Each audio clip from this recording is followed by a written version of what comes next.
Chilling tales for dark nights.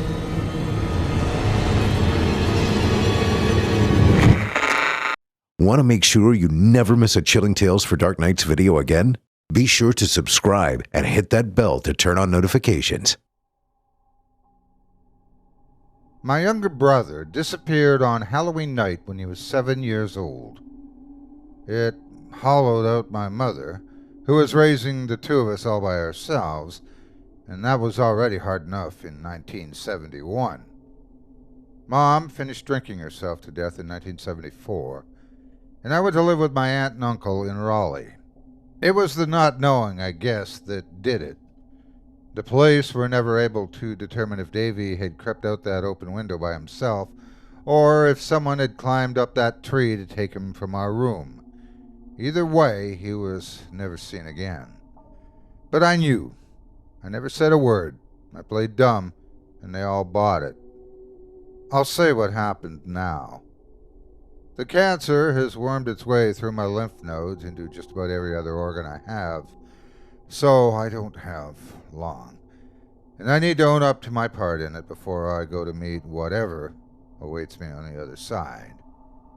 I hope my children find this post one day. Maybe then they'll understand why I raised them the way I did. But if my children don't believe it, that's fine, too. They can blame it on the tumors in my brain if it gives them comfort. I'll tell you what, though. The cancer may hurt all over, but my brain's working just fine. Davy and I were close. We were just over a year apart and did everything together. In the summer, we'd spend our days and sometimes our nights fishing on the river. At school, we wouldn't play kickball unless we were both chosen for the same team. We looked out for each other. So, just like always, that last Friday in October, we explored the elementary school fall carnival together. In our small town, it was a big deal. They'd rent an inflatable moonwalk you could jump around in. The principal would sit in a dunk tank, and parent volunteers would run games like apple bobbing, a cakewalk, and musical chairs. Mr. Jones, who lived on the same street we did, would always assemble this enormous superslide that had to be 30 feet tall. I can't imagine it was safe, but no one ever got hurt. We had just bought tickets at one of the playground booths to use at the Spook House. We knew it was only Mrs. Gardner's classroom with the lights off and scary sound effects playing, but it was still fun. Halfway there, Davy pulled on my arm. "Hey, Jeff, let's go to the Pick-a-Pocket Clown." There was always a couple of parents or teachers wandering around as a picket-pocket clown. I can't imagine any school system would allow it today, but back then, I guess adults were more naive or less paranoid. Anyway, the clown's outfit was always decked out with tons of pockets, full of cheap candy and plastic toys. For a ticket, kids could pick a pocket and draw something out. Underneath the ball cap and makeup, this particular clown looked to me like Jimmy Barton's dad. He was a deacon at our church and was always really kind to the children, but in a good way, not a creepy way. His costume was amazing. It shimmered in bright green, orange, red, and blue, with giant silver polka dots all around. It was covered in pockets, loaded down with stuff. He saw that we were staring at him and bent over until his gaunt, shock-white face was on our level. Smiling widely, he crooked his finger, gesturing for us to come over. "Pick a pocket, kids. Just one ticket. Treasure galore for the taking." Davy and I looked at each other, and he elbowed me to go first. I don't know why we were nervous. We both knew Mr. Barton well, but we were. I tore a ticket off my roll and gave it to the clown. Decisive, brave. I like that in a boy. "Go ahead, pick a pocket." There were so many to choose from that I felt lost looking at the costume. The silver dots swirled and seemed to move around inside the shimmering multicolored fabric. After a few seconds, I got the feeling that I wasn't choosing the pocket, but that the pocket was choosing me. Before I knew it, my hand was inside a pocket near his chest. I pulled out a pair of plastic glasses with shiny cellophane lenses. Great! The summer before, I'd spent $3 for a pair of these so-called X-ray specs from the back of Boy's Life magazine, and it was a total scam. Ow! X-ray glasses! He put his hands up in mock protest. But don't put them on now. You wouldn't want to see me in my bloomers. Then, darkly serious, with his face just inches from mine, he whispered, "Best wait till you get home, Jeffrey. You can put them on then." His breath stank of rotten, mushy leaves. He stood back up and turned to Davy. "So, Davy, are you brave enough to pick a pocket?"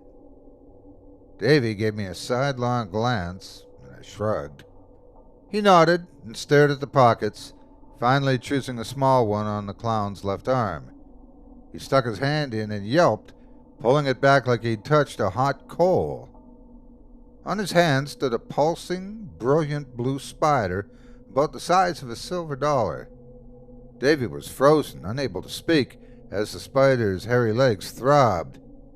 "It bit me," he said quietly, afraid that if he spoke any louder, the thing might bite him again. But the clown just laughed and picked it up with his thumb and index finger. "Bit you? How would it bite you? It's rubber," he roared, wriggling the spider. It wobbled back and forth. I was confused. I thought I'd seen it moving, but it was clearly a fake spider. "You want it?" Davy shook his head vigorously. "No." "Suit yourself," the clown said, and he placed it back in a pocket. "See you boys later. Enjoy the carnival." But instead of strolling around to greet other children, the clown walked straight across the playground and through the gate in the fence. We watched him walk down the street until he turned a corner out of sight. I've never seen Mrs. Ballard act so weird. And that really hurt. Look, my hand is red. Something stuck me. "Mrs. Ballard, what are you talking? That was Mr. Barton. Nothing stuck you. You've been scratching it because it stings." And that was Mrs. Ballard. She's the class mom. She brings brownies for every birthday. Annie's her kid. I looked at his hand and couldn't see any place he'd been stuck. "Whatever," I said. "Come on, let's go to the spook house." We spent the rest of the afternoon and most of the evening at the carnival, eating cotton candy and caramel apples for dinner, which left us a little sick to our stomachs walking home. Mom was still at the hospital and wouldn't finish her shift until late, so Davy and I watched TV until we got tired enough to go to bed. The two of us shared a room upstairs, twin beds separated by a small nightstand. As Davy put on his pajamas, I saw him wince as he put his left arm through the sleeve. "You okay?" I asked. "I told you, something stuck me when I reached in that pocket." "Let me see." Davy held out his hand for me to see, and it did look a little red, but I still couldn't see any sign of a puncture wound. "Use the glasses." "What?" I said. "The X-ray glasses, the one you got from Mrs. Ballard." It was Mr. Barton, cheese weasel. And those glasses are totally fake. The ones I ordered from Boy's Life just made everything look gray and blurry. I'll try it anyway. I rolled my eyes and went downstairs to fish them out of the trash. When I got back to our room, he held out his hand to me. "Look," he said. When I put the glasses on, at first, I thought they were worse than the ones I'd paid money for. The world wasn't even blurry. All I could see were patches of light and dark. But after a few seconds, it didn't matter because my senses of smell and touch were heightened to such crazy degree that I had a physical sense of my surroundings. It wasn't based on light, though. It was based on scent, movement, and vibration, if that makes any sense. I could feel the walls of the room, even the faintest noises would echo off them. I could smell a roach scuttling up inside the drywall and knew exactly where it was. If I had been able to punch through the wall, I could have snatched it right up. My brother was so noisy and ripe, he was like a bright shining sun in the darkness. Shampoo and soap, armpit stink and toe jam, apple peel and mint toothpaste. His hand was vibrating all over and it smelled of an infected ear. It was all too much. I tore the glasses off my face. It hurt a little. Oh, what'd you see? Is my hand infected? Could you see through it? I didn't see anything. These x-ray glasses aren't even a good fake. Go to sleep. The next morning, Mom was still asleep from her late nursing shift, so Davy and I each ate a bowl of sugar smacks. I grabbed our fishing poles. It was Saturday, and we always went fishing if it wasn't raining. That morning, though, Davy wanted to wait for Mom to wake up so she could look at his hand. It did look a little swollen, but unless you looked hard, you couldn't really tell. I gave him the rod and he tried to cast. He did just fine, even though he said it smarted a bit. We decided we'd just fish for the morning, and by the time we came back for lunch, Mom would be awake. A half hour later, we propped up our bikes against a white oak and walked up a game trail along the Chattahoochee River to our usual fishing hole. We rummaged through our tackle box, which I had brought in my bike's front basket, and baited our lines with lures for rainbow trout.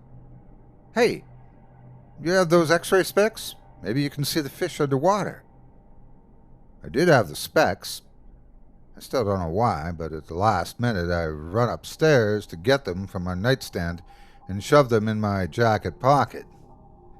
Davey, I don't know. I told you they were fakes. You saw something. Come on. I know I could tell. Tell me what you saw. Davy, don't push it. I know there's something wrong with my hand. At least tell me that. Okay, I said. I didn't really see anything. I could smell it. It's weird. Your hand smelled infected. I knew there was something up with it. Damn it. Hey, don't swear. Mom doesn't like it. Are you going to see if there are fish or what?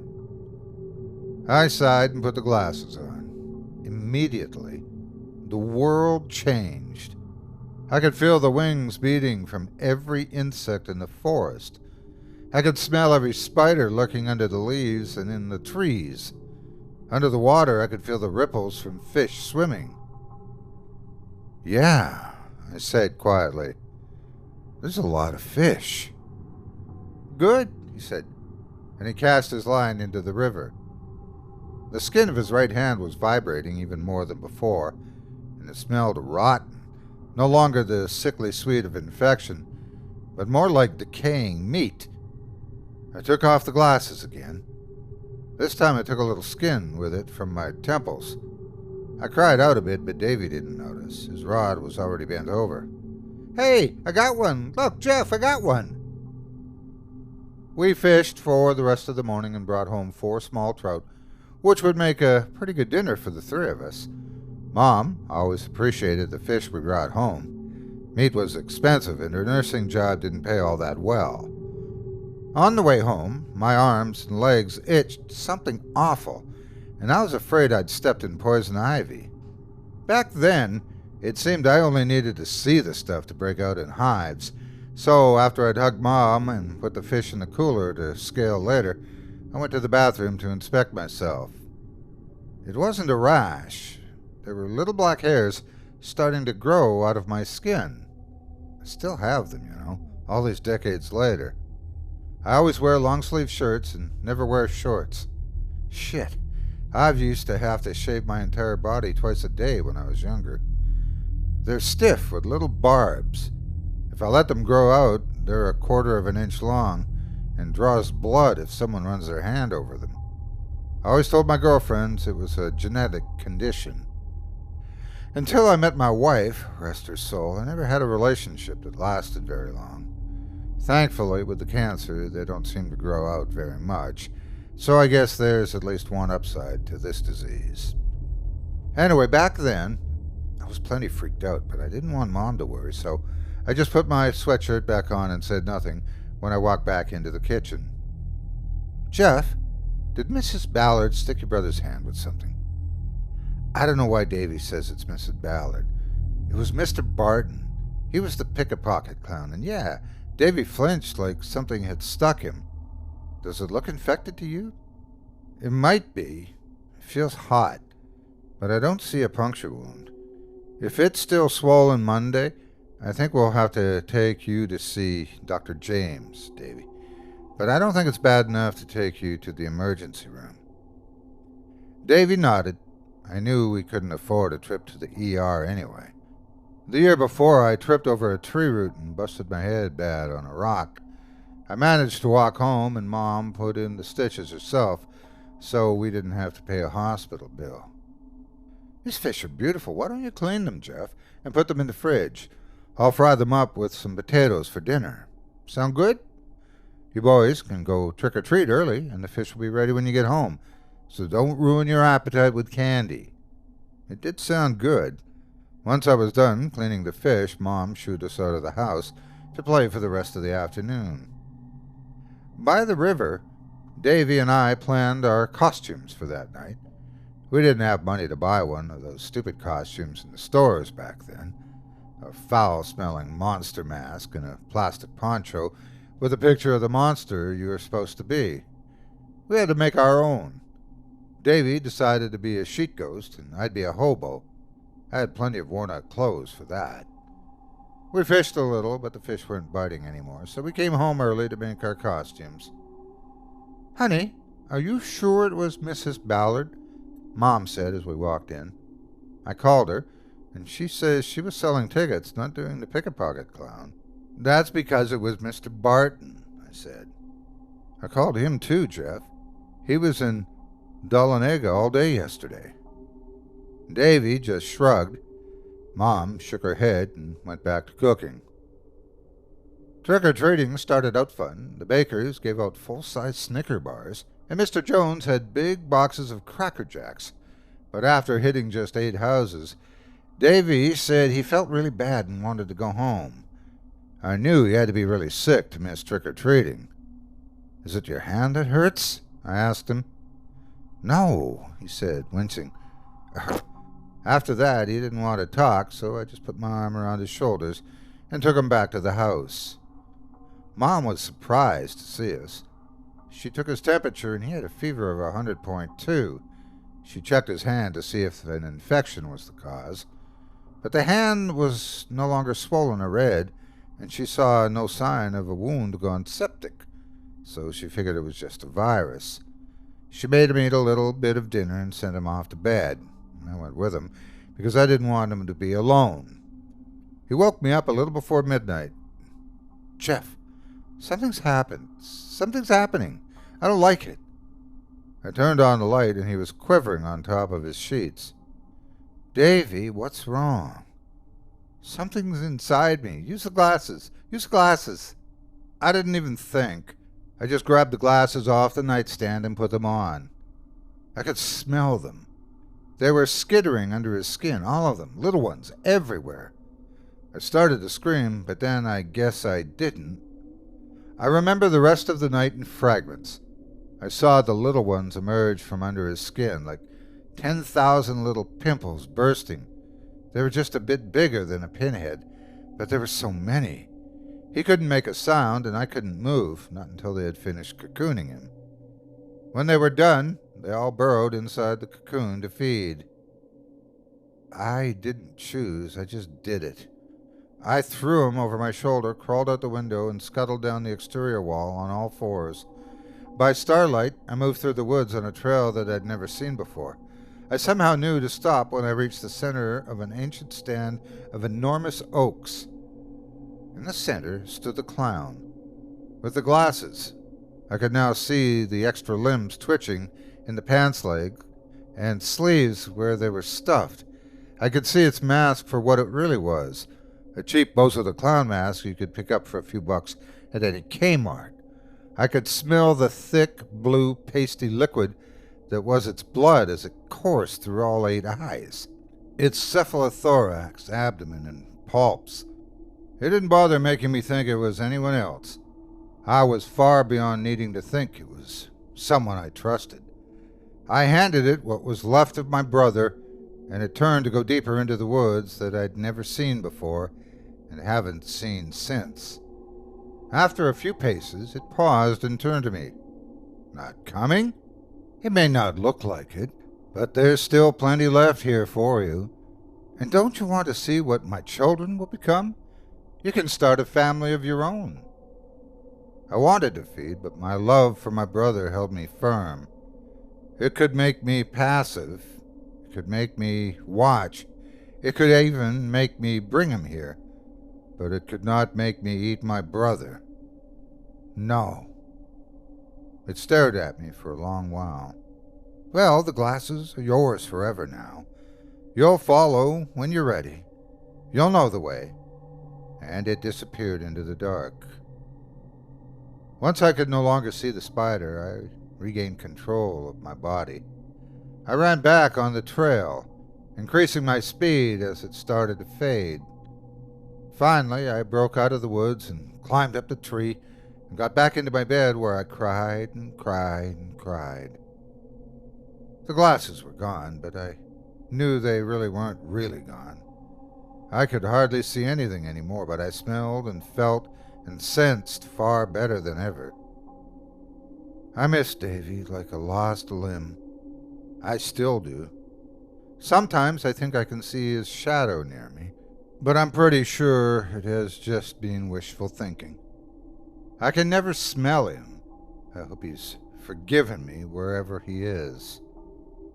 My life was not easy. I used my mom's razors and later my uncle's to shave my body every chance I got. Sometimes I'd flinch raw hamburger or chicken from the fridge when no one was looking and would catch roaches and mice with traps. It helped with the cravings. Reading was almost impossible, but I managed to get by somehow. I graduated and got a job doing construction. I know my children think I'm cold and without affection, but Liam and Beth, it's because I loved you so fiercely that I never hugged you or even touched your bare skin, even after your mom died in the car accident. It would have been too much to smell your flesh with my fingers. That's why your mom and I adopted. I could never be intimate with her or anyone else, not ever. She understood somehow. Maybe she was one of those people who have no interest in sex. Either way, she loved me for who I was, and I loved you all too much to devour you, to devour anyone. Every day's been a struggle, but here I am, 47 years later, and still a human being, mostly. I'm proud of that fact. I've never taken a person, and I think that's why I never became like that clown. Wyatt was never able to completely remake me into a monster. I'm about out of strength, and the nurse has told me my family will be here soon. So I'll wrap this up, and we'll try to make it at least through one last visit. I hope I'll see Davy again, maybe even in a few hours. And if I don't, if there's nothing at all after death, I'm okay with that. Because even after all that's happened and all that's been lost, it's been a good life. I've had love, and that's enough. If nothing else, remaining human to the end is a very satisfying fuck you to that goddamn clown. Chilling tales for dark nights.